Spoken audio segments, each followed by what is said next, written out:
설날이 있죠. 그런데 국경과 인종을 초월한 지구촌의 명절은 성탄절 말고는 없습니다. 가장 귀한 명절이요, 가장 즐거운 명절이요, 가장 큰 세계적 명절이 바로 성탄절입니다. 이 성탄절은 어떤 것입니까? 2000년 전 아기 예수로 탄생하신 하나님의 아들, 그 예수님의 은혜로 우리가 구원받아 하나님의 자녀가 되었습니다.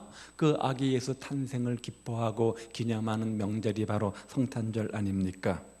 이 귀한 성탄절을 앞둔 이 시간, 성탄절이 어떻게 세계적 명절이 되었는지, 그런 성탄절을 우리가 어떻게 보내는 것이 가치 있고 의미 있고 본질적 성탄절인지 한번 생각해 보기를 원합니다. 먼저, 왜 성탄절이 지구상에서 가장 큰 명절이 되었을까? 세상에서 가장 높으신 분 예수님이 이 땅에 오셨기 때문입니다. 그 예수님이 어떤 분입니까? 그분의 지인은 천지와 만물을 지으시고 다스리는 하나님이십니다. 그분의 권능은 전능자 하나님이십니다.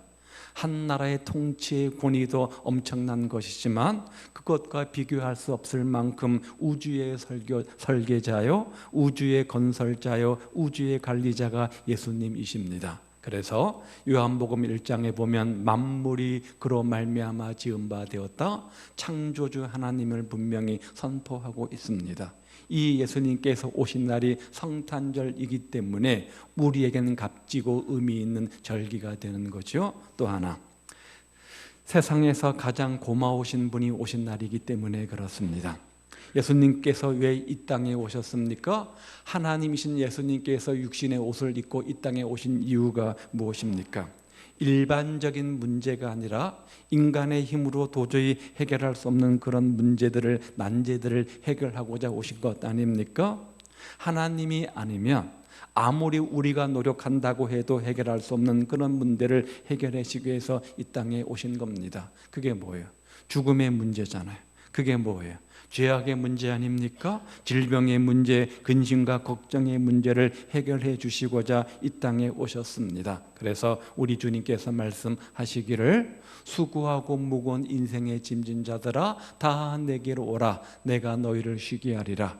우리 인생의 수고하고 무거운 짐들을 벗겨주시기 위해서 이 땅에 오신 그날을 기념하는 것이 성탄절이니까 우리에겐 값지고 의미 있는 명절이 되는 거죠. 또한 인간의 영원한 본향은 어디입니까? 천국입니다.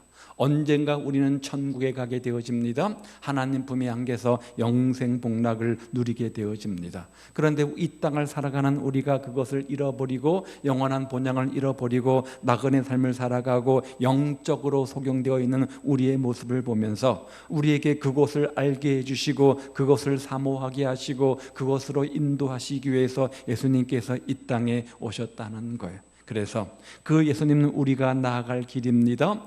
영원한 생명의 길입니다. 승리의 길입니다. 행복의 길입니다. 참된 평안의 길입니다. 그 주님께서 그래서 말씀하시기를 내가 곧 길이요 진리요 생명이니 나로 맘지 않고는 아버지께로 올 자가 없다.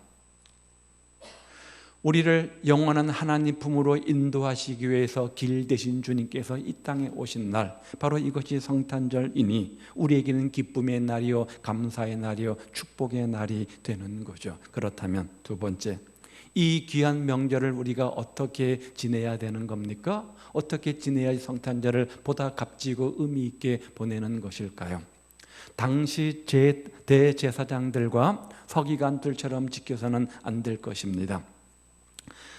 아기 예수님이 탄생하실 때 한 가지 징조가 나타나는데 이상한 별이 뜨는 겁니다. 별이 나타난 거죠.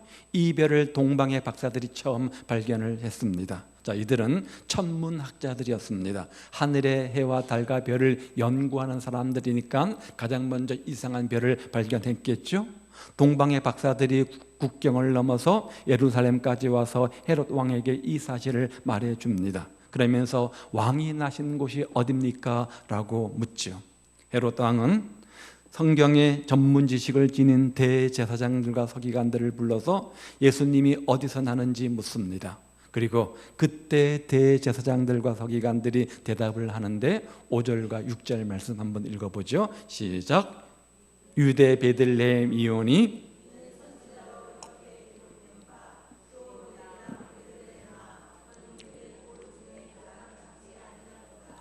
내게서 한 다스리는 자가 나와서 내 백성 이스라엘의 목자가 되리라 하였음이니라. 당시의 서기관들과 대사장들은 이처럼 구약 율법에 능통했고 구약의 구전에 해박한 지식을 가진 율법 해석자요, 교사요, 영적 지도자라 이렇게 말할 수 있을 것 같습니다. 이 서기관을 가리켜서 율법사라 부르기도 하고 때로 랍비라고 부르기도 하지 않습니까? 그만큼 성경 지식에 능한 종교 지도자들이었던 거죠. 존경도 받았습니다. 그래서 큰 길가에서 종을 치고 사람들이 모여들면 모인 사람들에게 축복 기도를 해주기도 하고 때로 구제품을 나누어 주기도 했습니다. 이들은 이스라엘의 영적 선생들이요 최고의 종교 지도자들이었던 거죠. 그래서 동방 박사들에게 예수님의 탄생 소식을 전해드린 헤롯이 서기관들을 찾았던 겁니다. 대제사장들을 찾았던 겁니다. 그리고 그들에게 묻는 겁니다. 확인을 하는 겁니다. 서기관들은 메시아께서 오실 것을 정확하게 알고 있었습니다. 왜냐하면 구약 성경에 능통했으니까, 구약 성경을 잘 알고 있었으니까 이미 구약 성경에 예언된 예수님의 탄생에 대해서 잘 알고 있었겠죠. 잘 알고 있었겠죠. 메시아이신 예수님께서 태어나실 장소까지 그래서 알고 있어서 베들레헴이라 이렇게 가르쳐 주지 않습니까? 그런데 문제가 하나 있습니다. 정작 그들은 동방 박사들이 예수님을 찾아 베들레헴으로 갈 때 함께 가지 않았다는 겁니다. 왜 동방 박사들이 예수님을 찾아 베들레헴으로 갑니까? 아기 예수 탄생을 기뻐하고 그 주님을 경배하기 위한 것 아닙니까? 그런데 이들은 함께하지 않았다는 거예요. 누구보다 가장 먼저 달려가서 경배해야 될 사람들이 있다고 한다면 아마 이들이었을 겁니다. 그런데 그들은 알기는 알았지만 행하지는 않았다는 거예요. 베들레헴에서 예수님께서 탄생하신다는 사실을 누구보다 지식적으로 잘 알고 있었지만, 오늘이 아기 예수가 탄생한 성탄절이란 사실을 누구보다 잘 알고 있었지만 그 다음 구체적 행함이 없었다는 거예요. 지식적으로 잘 알고 있었지만 실천이 없었습니다. 말은 있었지만 행동은 없었습니다. 이러한 경우를 가리켜서 야고보 사도는 말하기를 영혼 없는 몸같이 죽은 것 같고 같이 행함이 없는 믿음은 죽은 것이라. 영혼 없는 몸이 죽은 것 같처럼, 영혼 없는 몸이 죽은 몸인 것처럼 행함이 없는 믿음은 죽은 것이다.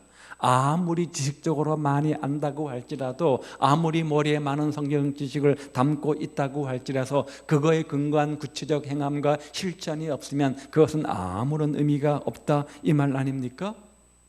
성탄절을 맞아 축하 카드를 보내고 선물을 주고받는 거, 함께 기쁨을 나누는 거 정말 좋은 일입니다. 크리스마스 트리를 아름답게 장식하는 것도 참으로 잘하는 것입니다. 하지만 이러한 것들로만 만족하고 있다고 한다면 우리들이 지키는 성탄절이나 당시의 예수님 당시의 서기관들의 외식과 별반 다른 것이 없다는 거예요. 진정한 성탄절의 의미가 무엇인지 생각해보고 구체적 행동과 실천이 우리 가운데 있어야 된다는 거죠. 어떤 행동과 실천이 우리에게 필요합니까? 먼저 탄생하신 아기 예수께 예배와 경배하는 마음이 우리에게 필요할 것이고, 그런 사랑을 주신 그 주님의 사랑의 은혜를 가지고 사랑의 빚진 자가 되어서 그 사랑을 이웃에게 함께 나누며 실천하는 구체적 행동의 모습이 우리 가운데 있을 때 우리는 좀 의미 있는 성탄절을 보내게 되는 겁니다.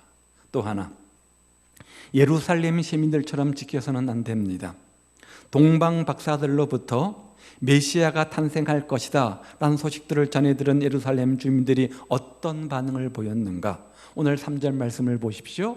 온 예루살렘이 듣고 소동한지라. 아기 예수의 탄생의 소식을 듣고 백성들이 보인 반응이 뭐라고요? 소동했다는 겁니다. 여기 소동했다는 것은 불안해하고 당황하면서 혼란스러운 것을 말합니다.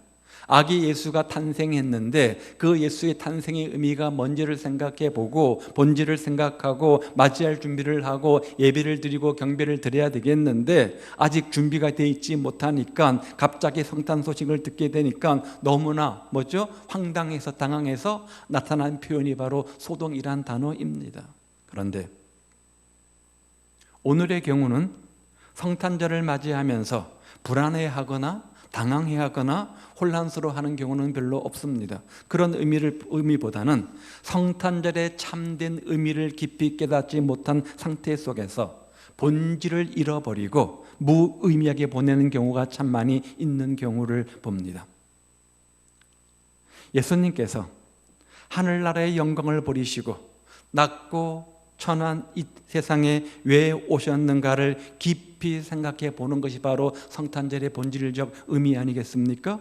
그리고 그 예수님을 통해서 구원받은 나는 예수님을 위해서 그리고 이웃을 위해서 이제 어떻게 살아야 될 것인가를 생각하고 다짐하며 결단하는 시간이 바로 성탄절의 의미 아닙니까? 그리고 예수님께서 오늘 아니 지금 이 시간 다시 오신다면 나는 어떤 모습으로 그 주님을 맞이할 것인가를 깊이 생각하며 다짐하며 결단하는 시간이 성탄절입니다.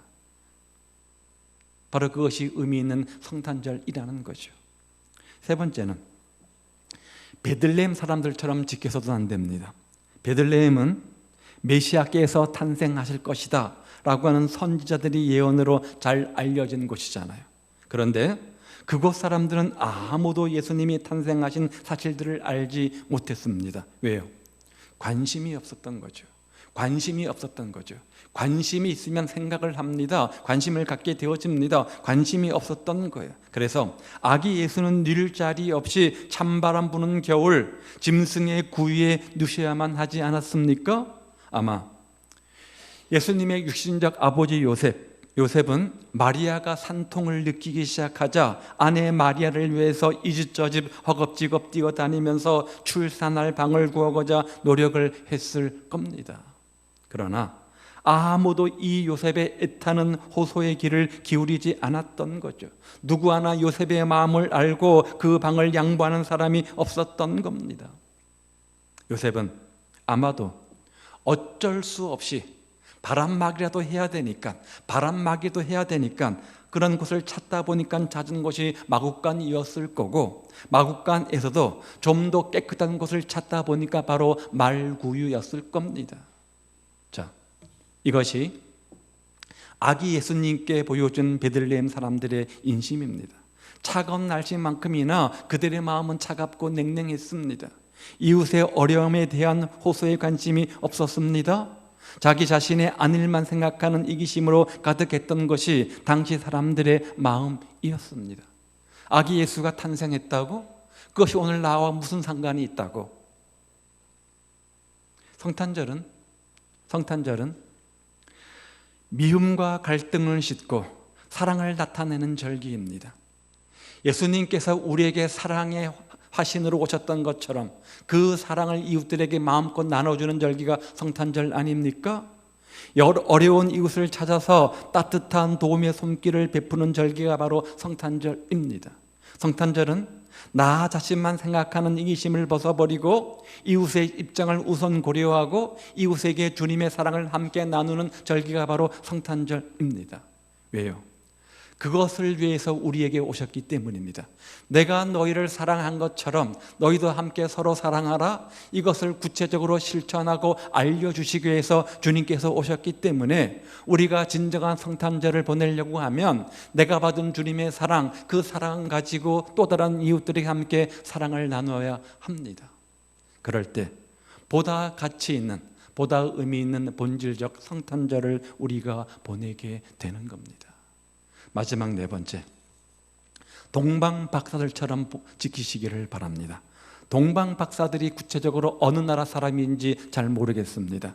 그들은 별을 연구하는 천문학자들이었습니다. 자, 이들은 성탄절을 어떻게 맞이하는가? 별을 보고 유다 나라의 왕이 탄생함을 알게 되어집니다. 그래서 2절 말씀 보십시오. 유대인의 왕으로 나신 이가 어디 계시뇨? 우리가 동방에서 그의 별을 보고 그에게 경배하러 왔노라. 어디까지요? 예루살렘까지. 별과 인간의 생애를 결부시키는 것은 당시의 유대인뿐만 아니라 많은 이방 나라들이 썼던 관례의 한 방법입니다. 별을 보면서 그 별을 가지고 이렇게 이제 점을 치거나 사주팔자를 따지거나 그 인생을 논하고 하지 않습니까? 성경도 그것이 나오는데요. 민수기 24장 말씀에 보면 한 별이 야곱에게서 나오며 한 홀이 이스라엘에게서 일어나서, 이미 민수기, 구약성경 민수기에 한 별 대신 예수님의 탄생 예고를 이야기합니다. 예수님의 탄생을 소개할 때 별로 소개해서 이야기해주고 있는 거죠. 그 많은 동방 박사들이, 천문학자들이 별을 가지고 점을 쳤던 겁니다. 자, 이렇게 동방의 박사들이 이 예언의 말씀을 확인하고 예루살렘까지 왔는지, 아니면 갑자기 나타난 이상한 별들이 있어서 그것을 따라 이곳까지 왔는지 정확히 알 수는 없습니다. 분명한 것은 별을 보고 왕에게 경배하려고 이곳까지 왔다는 거예요. 우리는 이들의 모습 속에서 영적 교훈 한두 가지를 얻게 되어지는데, 첫 번째 영적 교훈은, 우리는 대제사장들이나 서기관들과 달리 동방 박사들처럼 깨달은 것을 실천하는 삶을 살아야 된다는 겁니다. 한번 넘겨보세요. 네. 별을 보고 유대의 존귀한 왕이 태어났다는 것을 깨닫고 그들은 그곳에 머물러 있지 않았습니다. 먼 저 동방 나라에서 어디까지요? 예루살렘까지 오게 되어집니다. 즉시 예물을 준비해서 국경을 넘어 예루살렘까지 달려온 거지요. 이 동방이란 나라가 어디에 있는지 정확히 알 수는 없지만 한 가지 분명한 것은 예루살렘으로부터는 먼 곳에 위치한 나라라는 겁니다. 요즘처럼 교통이 발달한 시대면 큰 문제가 되지 않겠지만, 당시의 시대상을 고려해 본다고 한다면 낙타를 타고 가야만 하는 먼 여행이었을 겁니다. 피곤하겠죠. 힘들었겠죠. 사막을 지날 때면 물이 없어 갈증의 고통을 경험해야만 했을 겁니다. 골짜기를 지날 때면 어떤 위험이 있었을까요? 맹수와 도둑의 위험을 감수하고 겪어야만 했을 겁니다. 그런데 그들은 메시아를 만나고자 머나먼 길을 달려온 거죠. 대제사장이나 서기관들처럼 아는 것, 지식에 머물러 있던 것이 아니라 그것들을 구체적으로 실천하는, 행하는 행함이 있었다는 거예요. 오늘 이 땅 위에는 악인 줄 알면서, 잘못된 것인 줄 알면서 그 악을 과감히 끊어내지 못하는 사람들이 얼마나 많이 있습니까? 옳은 것인 줄 알면서, 선한 것인 줄 알면서 그대로 실천하지 못하는 경우가 얼마나 많이 있는지 몰라요. 선한 것임을 안다면 선을 행하는 결단이 있어야 됩니다. 악인 것인 줄 알면 악을 끊는 결단이 있어야 됩니다. 그리고 그 잘못을 고치는 노력과 결단이 그 가운데 있어야 됩니다. 특히 우리가 하나님 말씀에 대해서 읽습니다. 하나님 말씀을 듣습니다. 하나님 말씀을 배웁니다. 알고 있습니다. 그런 하나님의 성경적 말씀들이, 지식들이 단순히 성경 속 머릿속에 기억만 존재한다고 한다면 그것은 우리 인생에 아무런 도움이 되지 못합니다. 내 삶을 변화시키지 못한다는 거죠. 하나님의 사람으로 온전케 만들지도 못한다는 거죠. 다만 교만이란 역작용을 일으키게 되어져 있습니다. 사도 바울은 말하기를 지식은 교만하게 만든다고 했어요. 이 지식이 교만하게 만든다는 의미를 8장 그 다음 2절은 이렇게 말합니다. 만일 누구든지 무엇을 아는 줄로 생각하면 아직도 마땅히 알 것을 알지 못하는 것이요. 무슨 말이요? 지식을 지식으로 알고 아는 것으로 굳히고 구체적 행함과 실천이 없으면 아무런 의미가 없다는 거예요. 성경 지식을 배우는 이유가 무엇입니까? 성경을 읽고 듣고 배우는 이유가 무엇입니까? 내 머릿속에 지식으로 쌓아놓기 위한 것입니까? 내 머릿속에 기억으로 쌓아놓기 위한 것입니까? 아닙니다. 우리가 성경을 배우는 궁극적 목적이 무엇입니까? 뭐예요? 행함이 있잖아요. 실천하는 겁니다. 행함이 없이 실천 없이 지식으로 쌓아놓게 되어지면 아는 게 아는 것이 아니라는 거예요. 그 지식이 오히려 우리를 영적으로 교만하게 만든다는 거예요. 예수님께서 십자가에 죽으시고 3일 만에 부활하신 다음 40일을 세상에 계시면서 사시다가 승천하시면서 마태복음 28장에 보면 마지막 부탁, 마지막 유언을 남기십니다. 한번 보죠. 시작.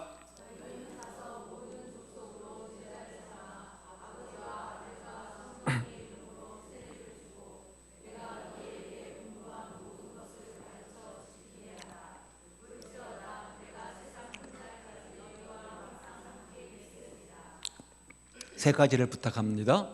가서 모든 족속으로 제자를 삼아라. 어떻게 해요? 전도하라는 거죠. 전도해서 예수 믿게 하라는 겁니다. 그런 다음에 아버지와 아들과 성령의 이름으로 세례를 주고 그들을 믿음 안에서 구원을 갖게 만들라는 거죠. 그런 다음 내가 너에게 분부한 모든 것을 뭐라고요?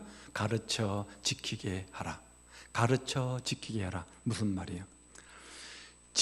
가르치는 목적이 뭐라는 거예요? 지킨다는 거예요. 가르치는 목적이 뭐예요? 우리가 성경 말씀을 배우는 목적이 뭐예요? 성경 말씀을 읽는 목적이 뭐예요? 성경 말씀을 연구하는 목적이 뭐예요? 지키기 위한 것이죠. 실천 행함하기 위한 것이라는 거예요. 그러므로 성경을 많이 읽었습니다. 많이 들었습니다. 성경적 지식이 굉장히 많이 있습니다. 행하지 않는다면 그 사람은 성경을 안다고 배웠다고 말할 수 없다는 거예요. 잘못된 배움이라는 거예요. 영적 가분수라는 거예요. 오늘 우리의 문제가 무엇입니까? 성경적 지식을 몰라서가 문제입니까? 아니잖아요. 아니잖아요. 성경적 지식은 내 머릿속에 가득가득 차고 넘치는데 우리의 행함 손과 발이 없기 때문에 영적 가분수가 되어서 머리는 이따만한데 손발은 없는 그런 기형상을 우리가 갖고 있는 것 아닙니까?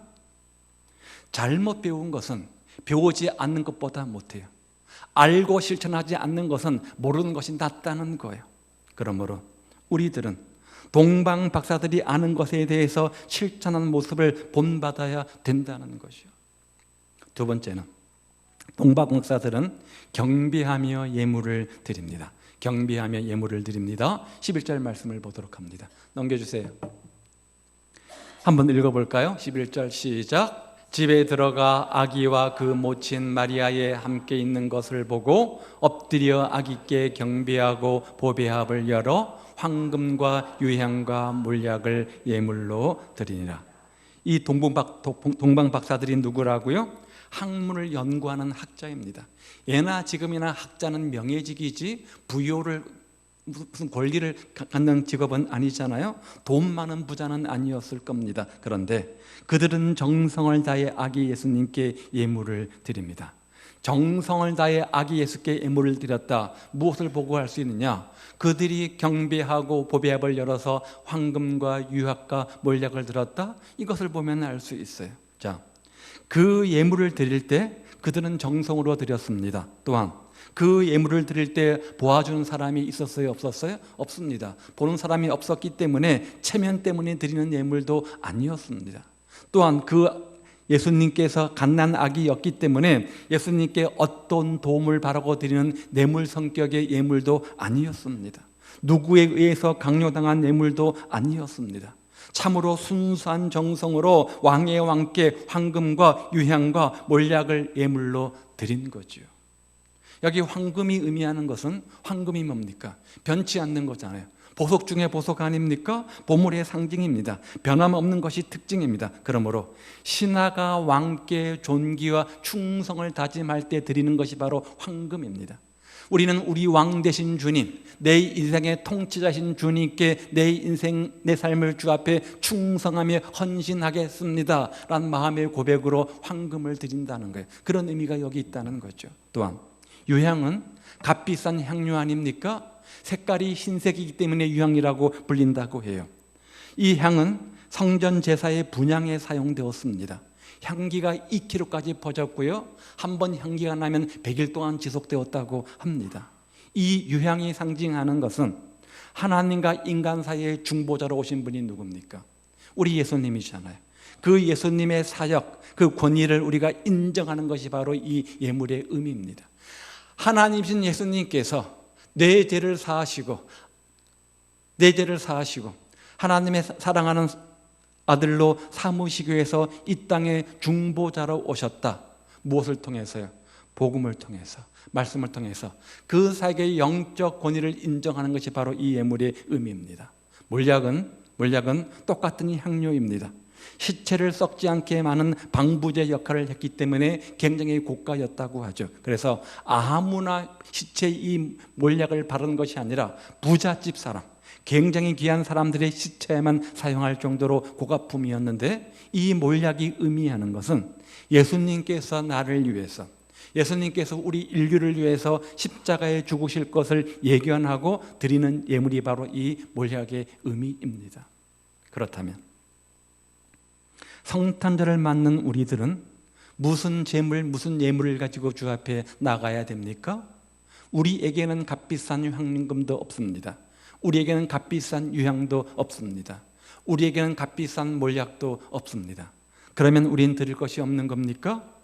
우리들에게는 비록 값비싼 황금은 없을지라도 금보다 더 귀한 뭐요?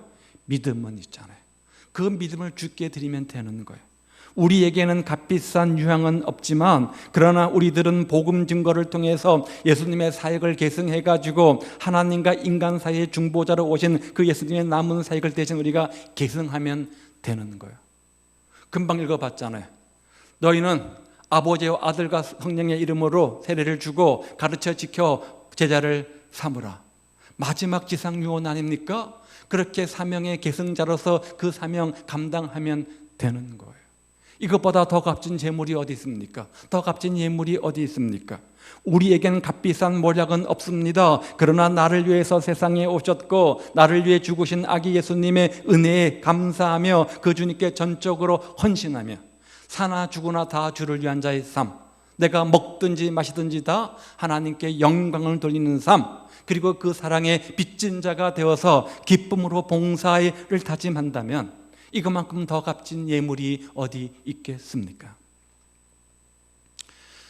제가 성탄절 설교를 준비할 때마다, 아니 절기 설교를 준비할 때마다 갖는 마음은, 처음에 성탄절 설교를 준비할 때는 굉장히 벅찬 감동으로 기쁜 마음으로 이 설교를 준비했는데 한 번이 지나고 두 번 되고 10번 되고 수십 번 되어지면서 설교를 준비하는 저 자신 속에 굉장히 무의미한, 무미건조한 제 모습을 발견하게 되어집니다.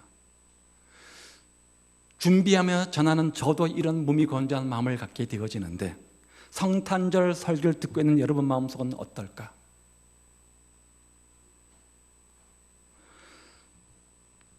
매년 연말이 되어지면 성탄절이 다가오고 성탄절이 다가오면 성탄절과 관련된 설교를 우리가 듣습니다. 또 이야기를 하고 나누고 생각을 합니다.